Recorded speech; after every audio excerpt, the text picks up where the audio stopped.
Welcome to the Big Time Thinking Podcast. This content is brought to you by taking thousands of arrows right in the back and doing something about it. Do not listen if you're emotionally fragile, sensitive to the white elephant in the room, or can't handle the next level. You can't handle the truth! Big Time Thinking doesn't have all the answers. It's just an attitude that keeps seeking the living fuck out of them. Cave dwellers will be fascinated by the shadows that Big Time Thinking will create. We are just here to lead you one step closer to outside of the cave. Quit winking at girls in the dark. Get them to sign on the line which is dotted. And get ready to scale your sales, your dealership, your business, your life, your family, and your friends with Big Time Thinking. Put that coffee down. Coffee's for closers only. Without further ado, here is the founder and CEO of Big Time Advertising, Terry McCauley. Oh, have I got your attention now? Buckle up. Reality starts right fucking now.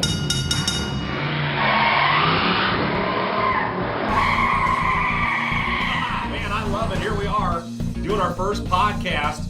I get geeked every time I hear that intro, and it's going to fit in nice actually with our first topic and our first content we're putting out of there. And today's title is Right from the Start. It's going to be a great way for me to share with you my thought process, big time thinking, how I approach problems, how I become better at everything I try to do. And it starts with this right from the start theme. You know, just spending a couple seconds on that intro, it is geek. You probably hear that thing like who is this egomaniac about to come on and do this podcast? But like, it is so me that it's so over the top. I like things to sound professional. And truth be told, I'm throwing myself out there. I'm not an audio editor. I have no experience doing it. But this was my podcast and I wanted to own it. So I sat in a hotel room with my laptop for about 5 hours waiting for a meeting with a client, and I edited that myself. Now, it may be amateur hour 101. I even edited it on GarageBand. I'd probably get laughed out of any studio. Hey, what'd you edit on? GarageBand. It's right from the start. For me, I want to set the tone of what I'm reaching for. I have zero radio experience, zero podcast experience. But if I set my mind to do something, I want it to be right from the start.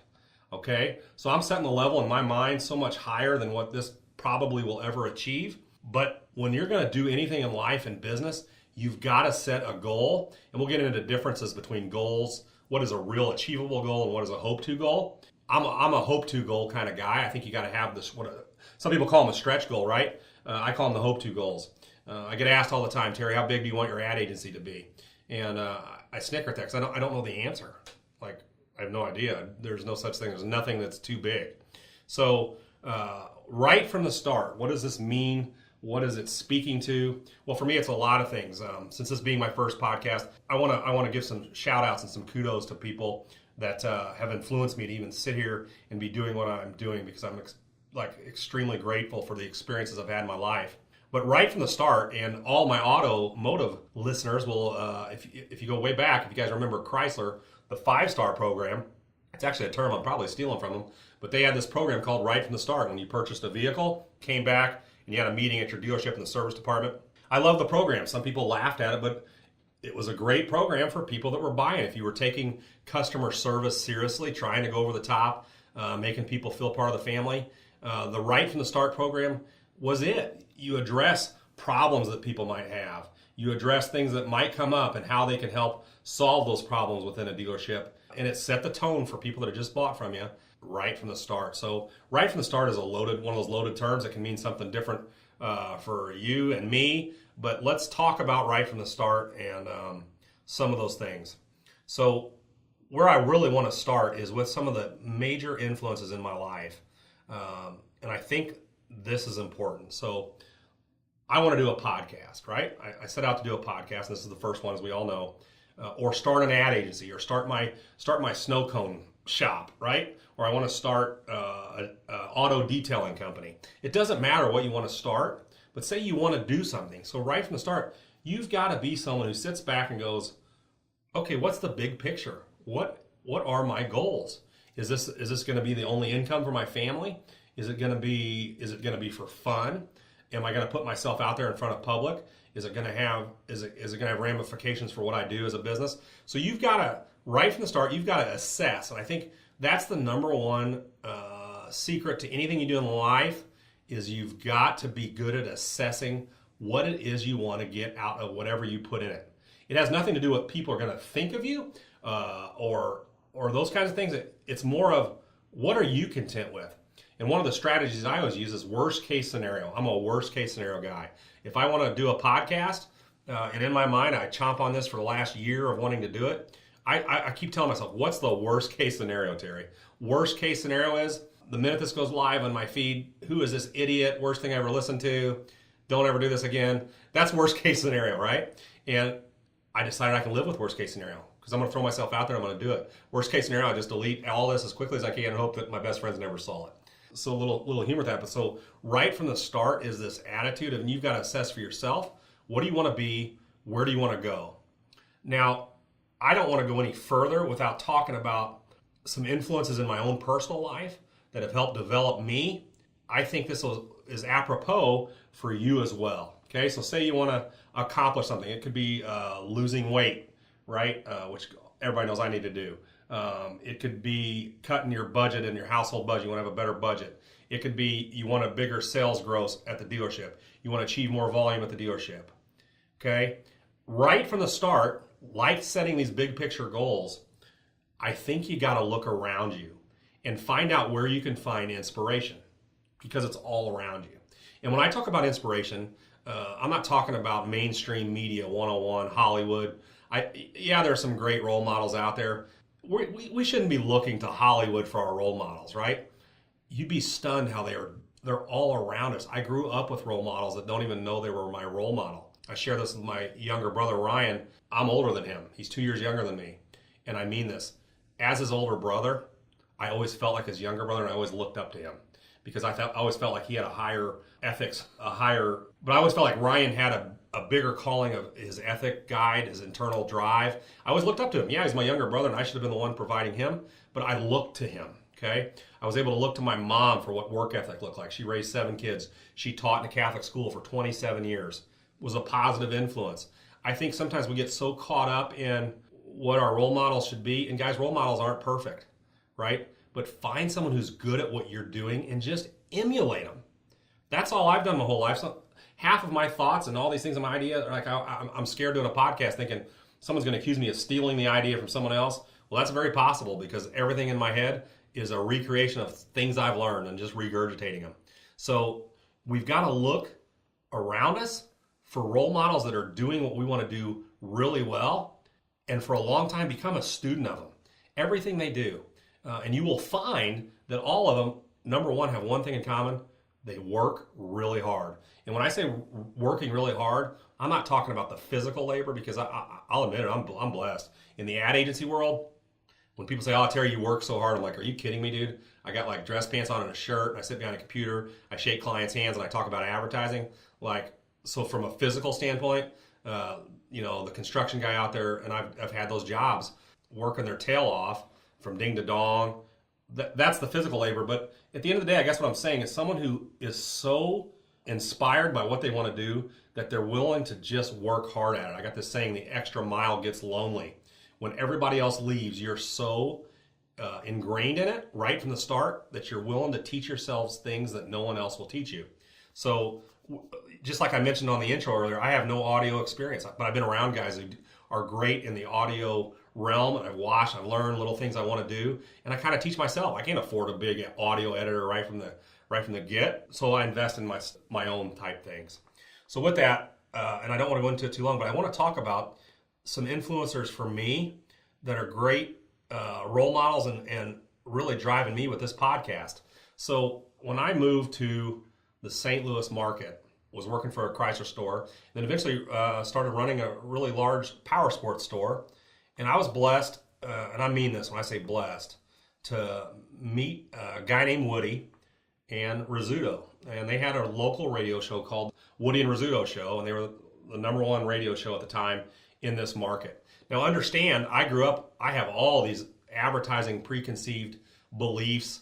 I knew what was a good ad and what wasn't. And part of my role at this power sports store, I helped develop some advertising programs, a tagline that no one had ever heard, networked really well. And I created our own radio advertising on this particular radio show. And I've always been blessed to immediately recognize someone who's really good at what they do. And let me tell you something, Woody and Rizzuto were masters at their craft. Okay, now, yeah, they were on in one market here in St. Louis at the time. And I thought, when I went to the station to do commercials, I was like, those are guys I would want to be around, because I saw how hard they were working in the background. I've always been a big observer. And you've got to do the same things. You've got to start observing, what do the successful people do that the unsuccessful people don't? And it doesn't mean that someone's unsuccessful. Maybe they're at the beginning of their career. Compare someone who's new at their career compared to someone who's been doing it for 20 years in their livelihood. Okay? What are they doing different? Why is the veteran still here? He's done a lot of things right. So if I only have two examples, I'm gonna gravitate to the veteran. Then if I'm presented with someone who's better than that person, I'm gonna gravitate to them. So right from the start, emulate people who are great. And I'm gonna kind of embarrass Woody. So if you know him, he actually now has his own show. Woody and Rizzuto didn't split up; they're still best of friends. But Woody moved to L.A. on a dream that he's had since he was a little kid, and it's to be syndicated and have a radio show across the entire United States. Woody was an understudy of Howard Stern, and if you get to know him, the guy doesn't have an off button. He thinks radio broadcasting 24/7. He's a great personal friend. When you go to dinner with him, he can't turn it off. And I think that's awesome. I'm the same way about sales. I can't turn off, and marketing, I can't turn off the idea of how can I market something. Internally, I've never shared this with him. I always think, man, I could market him even better if I had enough time to help him. But we've developed a friendship through all of this. And I then got invited by Woody and Riz to come on into their show and get these guest appearances. And here's the first thing I will tell you. When I got there, yes, I was nervous. You're on air in front of people. But I just decided I'm going to listen to whatever they tell me, and I'm going to do exactly what they tell me. So I will never forget my first visit into the station. They're doing their thing. You got to understand, these morning radio show hosts, they get there at like 2, 3 in the morning. They're not on air till 6, but they're deadlines. They're show prepping and running around and doing what they got to do. And if you know Woody and Riz, I mean, their show prep is second to none, and that's one reason they're successful. But I get in there, I buzz in the back door like at 5, thinking, oh, I'll get on air at 6, and Mr. Cool and collected. I was let in by somebody, and he said, hey, I'm just going to warn you up front, Woody's in a terrible mood. And I thought, okay, no problem. I can handle people in terrible moods. But I get in there, and he wasn't in a terrible mood, guys. He was intense as a motherfucker. I mean, he wasn't there to play. He was there to own his own show, right? So that's the first thing I want to talk about is right from the start. Sometimes I think, and you probably have this in your own dealership, when you decide you want to be good at something, the first thing that happens is you develop a lot of people who will look at you and say you're a phony, you're trying to make us all look bad, you're going to be told all these negative things about what you're trying to do, and all you're trying to do is be good at what you do because you love it, right? And behind Woody's back, I've seen friends of his that are not, they aren't necessarily talking bad about him. They're like, man, he's so over the top, Woody. And I'm sticking on him because he's an inspiration to me, right? So he was the #1 radio show here in St. Louis. I got an opportunity to go to L.A., and he's out there, and they said, hey, now it's L.A., it could take forever for you to move to the top, take your time. Well, dude, I told him he would crush it from day one, and he has been. He's been crushing it. He now is in, I don't know how many markets, and it seems like every time I get on Twitter and follow him, he's growing, okay? And Rizzuto got to do his own show. He didn't go out there with him in L.A., they remained friends, and Rizzuto's doing the same thing in his own local market. He's crushing it. But what do? They work hard. And the people behind the scenes, not necessarily behind the scenes, that's the wrong analogy, but people observe and say, oh, Woody's a jerk. He works too hard. He's a dick to his employees. Guys, I've been around him. He ain't a dick to his employees. He's honest with his employees. And so here's an example. I'll never forget sitting in with him after the first segment. He let me read something, whatever. I read it. It goes to commercial break. We take the headsets off. He looks right at me. He goes, dude, if you're going to fucking talk into the microphone and don't swallow the end of your words. I'm like, okay, dude, I'm just a guest, but awesome. He's pretty good at this. I better do exactly what he tells me.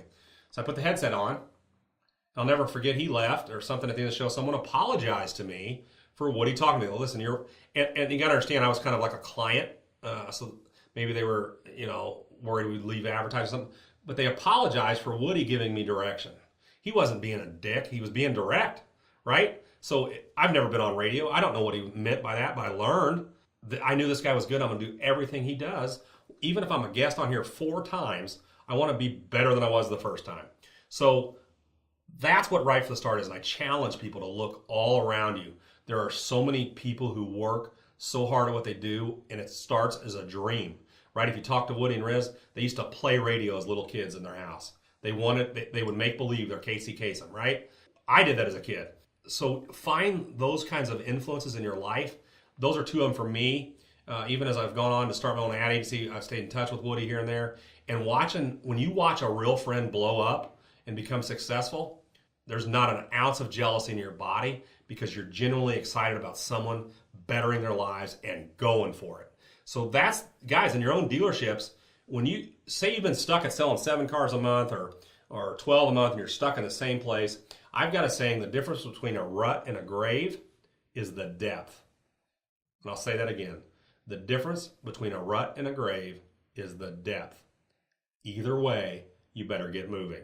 Okay? So right from the start, maybe you're a salesperson. Find people who influence you to become a better salesperson. I'm telling you, people who showed me work ethic, and I can go on. I'm from Evansville, Indiana originally. I got so many people in my life that started out, I went to high school with, that have gone on to win Grammys, right? A guy named Phil Lawrence. I'll share that with you because I think it's an amazing story. In high school, we all knew he was talented, could sing.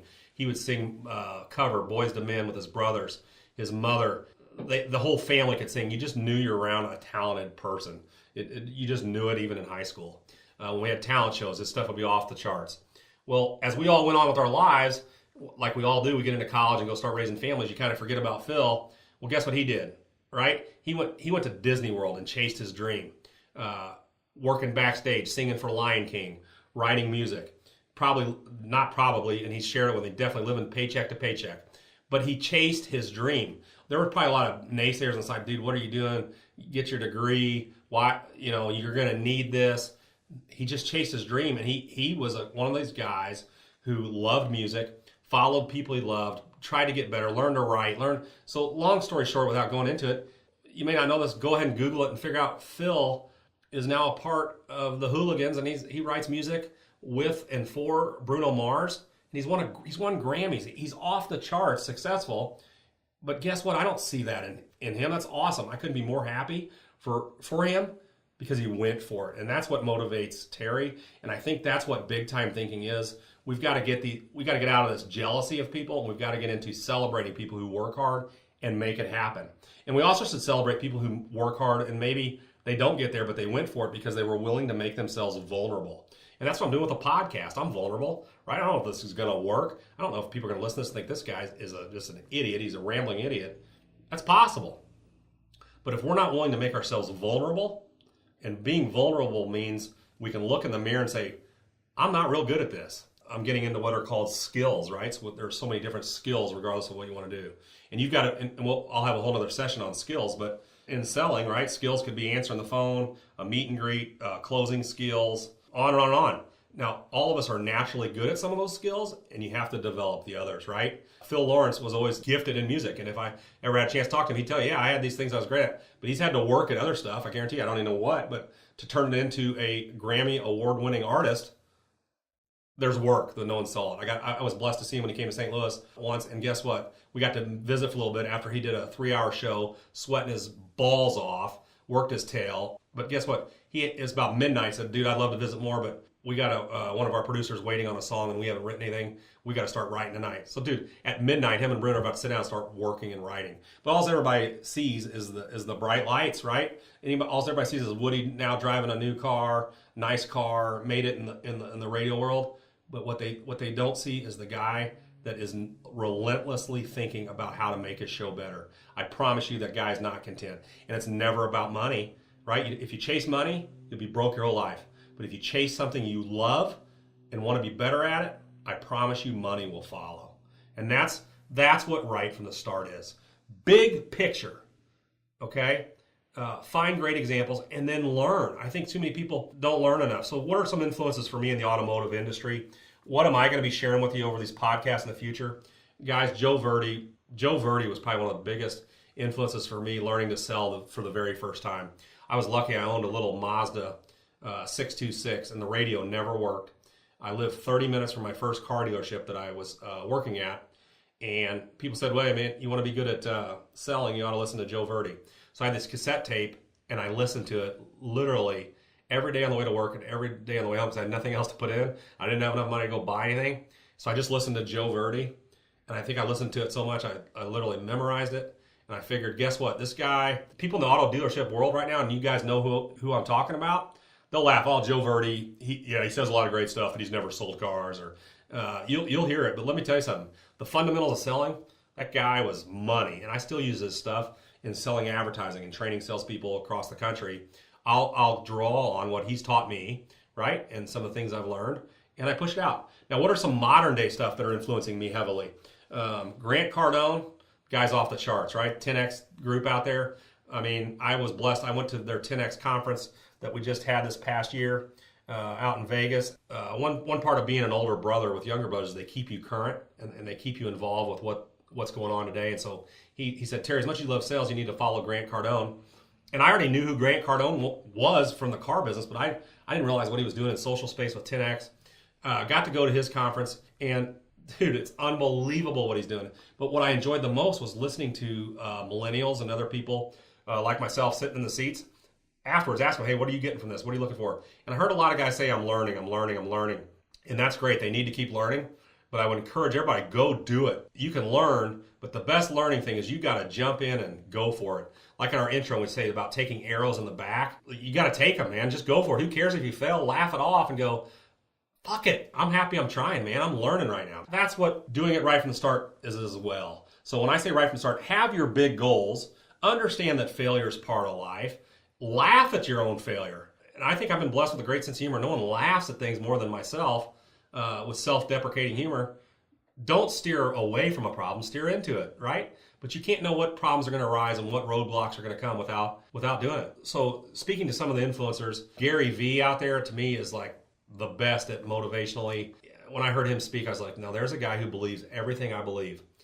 Everything I've thought since I was a little kid, he is verbalizing everything I've always believed. And what I love about him is that you're better off being kind to people than being rude. He's into the big picture, not getting lost in the trees. And sometimes we all can get lost in the trees. But then another local hero of mine, and right from the start, when I told you I'm going to give some shout outs, the next one is Andy Frisella and his brother Sal. But Andy Frisella for sure, because he's the face of First Form. And now he has the podcast that's like off the charts. If I could ever set a goal, why not set that the goal? People are like, oh, you'll never achieve that. Well, you're right, I might not, but we're gonna find out, right? That's the goal. But MF CEO, I was blessed to meet Andy. He came into a dealership I was working at to sell his father's Harley Davidson. Met him through that same Woody show. And you know what? Looking back, I don't really know where he was in his growth scale. He had Supplement Superstores, which was about to go off. He wasn't what he is today yet, but he was in the making, and you knew it. When he walked in your room, he was intense.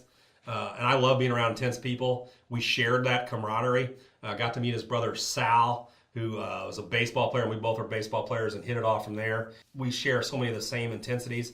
I've been a student in the background cheering on Andy Frisella. I mean, let me tell you something. Andy Frisella and Chris and his team, I got to observe them. I've only had my agency about 4 years. I probably met him about 2 years before that transition. But this guy was so intense, so fun to watch. He was going for it. He didn't care what anyone thought about his ideals. And now to see him at the level he's at, like it humbles me. It like gives me goosebumps sitting here thinking about it. I think that's the other person you got to become, guys.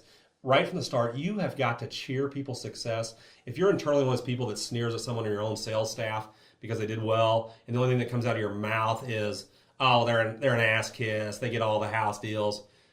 Really, you're a piece of shit, right? Start celebrating people's success, regardless of how they get it. And I'm glad that I was blessed to be around people that give me inspiration. They don't know it, but when I started my ad agency, I looked to them for inspiration. I look back at Woody and Riz. I look back to Phil Lawrence. I do. I look back to the Mason and Remy show for inspiration. Those guys worked hard. I could make a laundry list of all of them. Don Mattingly from Evansville, Indiana. I went to our high school. Guy worked his tail off to become a legend, right? They're all around us, guys. So if you're going to do something right from the start, you've got to commit to what the big picture is and then find people around you that are going to make you better at what you do and emulate them, right? When I say emulate him, I'm not going to try to be Andy Frisella. There's only one him. When I do this podcast, I can't do Andy. He comes across so intense, like, dude, I would love to work for him. I can't even imagine the joy it would bring. But internally, I watch, I observe, I listen to his podcast, everything they do, and I make a note in my head and said, okay, I'm ready to do this. When I do it, I'm going to go do it. So you've got to go do it. And I'm gonna kind of end on one of my favorite quotes I've been using in dealerships. Back when I started at Bob Brady Dodge in Decatur, Illinois, as a sales manager, we still had I said I wanted an overhead projector. You guys remember those overhead projectors, right? I wanted one, and I had a quote of the day for our sales staff at every sales meeting. I think when I started, people were like, "Is this Terry guy for real?" And I said, "Yeah, I am. I want quotes of the day." But this is one that has always stuck with me. I've used it at every stop I've been at in every dealership, and I like to reread it for myself because it's a reminder for me, and it fits into this right from the start concept. Okay, and I'll have, if I have to read it a couple times, I will. But here's the quote: "A non-doer is very often a critic."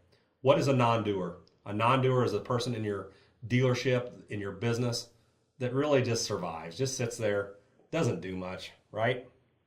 And they're the critic. So listen to the quote. I'll start over. Quote, "A non-doer is very often a critic, and that is someone who sits back and watches doers and then waxes philosophically about how the doers are doing. It's easy to be a critic, but being a doer requires effort, risk, and change." Think about that. It's easy to be a critic, but being a doer requires effort, risk, and change. That was a quote by Dr. Wayne Dyer. Listen, that right there is big time thinking. That's what this whole podcast is going to be about. I'm going to share with you over the course of these podcasts my most inner thoughts, but I wanted to start with right from the start, my innermost feelings of when you want to do something and go for it, how I go about sizing things up. It might take you a week. For me to do a podcast, it's taken me a year, right? But size it up. Find out who's doing well at it and try to emulate what it is they do, right? So for me, it's authenticity. Do it right from the start. Set your big picture, set your goals, and then look for the best examples you can find. Guys, you don't have to look for the stars. They're all around you. It was my mom working her tail off to raise 7 kids, saving every dime she had so that we could have the things we needed to survive. They're all around you. Make it happen. Use big time thinking. But like I was saying, use big time thinking. Get it right from the start. And the sky is the limit. It really is. Don't set limits on yourself. Let the non-doer do his talking about how you're going to go about doing it. And just do it, right? And know that along the way, there's going to be a lot of noise, the non-doers. And get it right, and get it right from the start. All right, guys, that is our first podcast. It's right from the start, right? And that's big time thinking. I appreciate you listening. If you've listened this long, you're awesome. I may have about a dozen listeners at this point, but here's the deal. I need you to go out, tell your friends if you like this, share it with it on Facebook, retweet it in Twitter, get me up on Snapchat, start talking about me, help me grow this show. I want it to be a great show. I want comments. I will be reading them. I'll use them for topics on future shows. I'll answer questions. Let's get a discussion going about right from the start. Let's talk about who you have in your local communities to get you going. Guys, find us at bigtimethinking.com. We're on iTunes. We're on SoundCloud. I don't know how all this is getting out there, but I know it'll be out there because that's big time thinking. All right? Thanks again for listening. Make sure you tell your friends. And most of all, get it right from the start and use big time thinking.